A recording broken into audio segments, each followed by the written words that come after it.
I'm here in Mammoth Creek, Utah, where currently there's a fire raging up in the mountains behind me. It is a really windy day, and luckily the fire's contained at about 20% already. But a problem with this fire is that it's happening about 5 or 6 weeks earlier than we expected, which might be a sign of a rough fire season to come. As of June 14th, the fire in Mammoth Creek is 93% contained, and officials have lifted the evacuation order.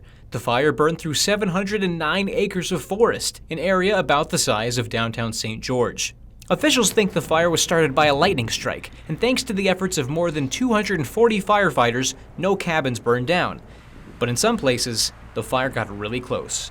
That's why Mammoth Creek Fire Chief MJ Ensor says it's so important to keep your home fire resistant. That starts with having a driveway, an entry and exit into your property that an engine can get into. Then the second thing I would suggest is defensible space around your entire structure to at least 10 feet. We prefer 30, but for sure 10 feet.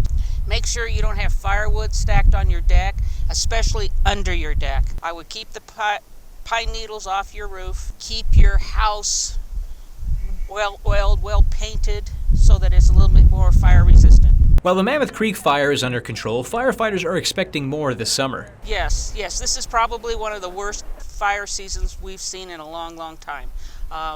Fire activity right now is more typical of what we'd see in July or August. The drought means we're seeing more fires earlier and higher up than normal. You can see all the counties in this part of southwestern Utah, and the forests are in fire restrictions right now. It's very early, and we're probably I keep hearing 5 to 6 weeks ahead of schedule of where we might typically be.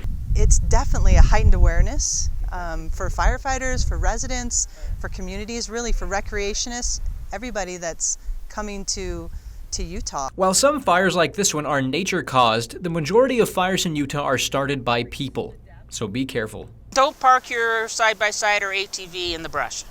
Hot muffler or spark resistor will start a wildland fire. All the same goes true if you're out cutting firewood and you have a chainsaw. Don't set it down in the pine needles. Set it someplace where you've got mineral soil. While you're out and about exploring Utah this summer, make sure you're doing everything you can to be fire safe. Reporting for Redrock Now in Mammoth Creek, I'm Joseph Carson.